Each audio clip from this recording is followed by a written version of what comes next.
Pemirsa, tugas pokok miwah fungsi Dinas Pemadam Kebakaran Buleleng raho mangkin mewah. Nenten wanta pindah ke pemadam kebakaran dinas puniki taler siaga ngerom-romin krama saking beburon miwah krama kelop. Asa puniki pemargin penyelamatan sanik laksanayang oleh Dinas Pemadam Kebakaran Buleleng tatkala lipi piton ageng ngeranjing ke Uma Krama, ring kota Singaraja Galai Lintang. Bawahan tugas pokok miwah fungsi puniki anutin saking surat keputusan Kementerian Dalam Negeri Daug Maret tuarse kalih tali kalidase. Dinas Damkar talar ketugasan antuk ngerom-romin krama saking buron sekadila lipi buaya wiadin nyawan.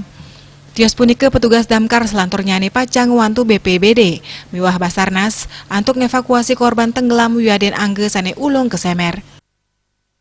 Kedepannya ini bekerja sama dengan pengusaha pusat, daerah, termasuk Bapak Bupati Buleleng untuk membantu dengan penambahan penyelamatan untuk pemadam kebakaran.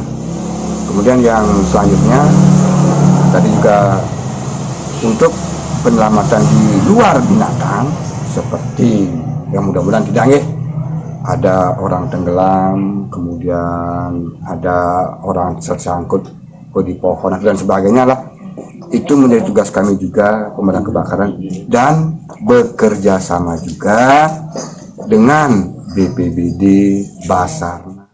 Inik pidabdaw SDMI pun Damkar Buleleng sampun ngewantuk tim reaksi cepat da sediri antuk ngelaksanayang tugas penyelamatan inucap. Makata anggota TRC punike kantun ngemargiang pelatihan penyelamatan ring Jakarta. Komang Yuda Bali TV.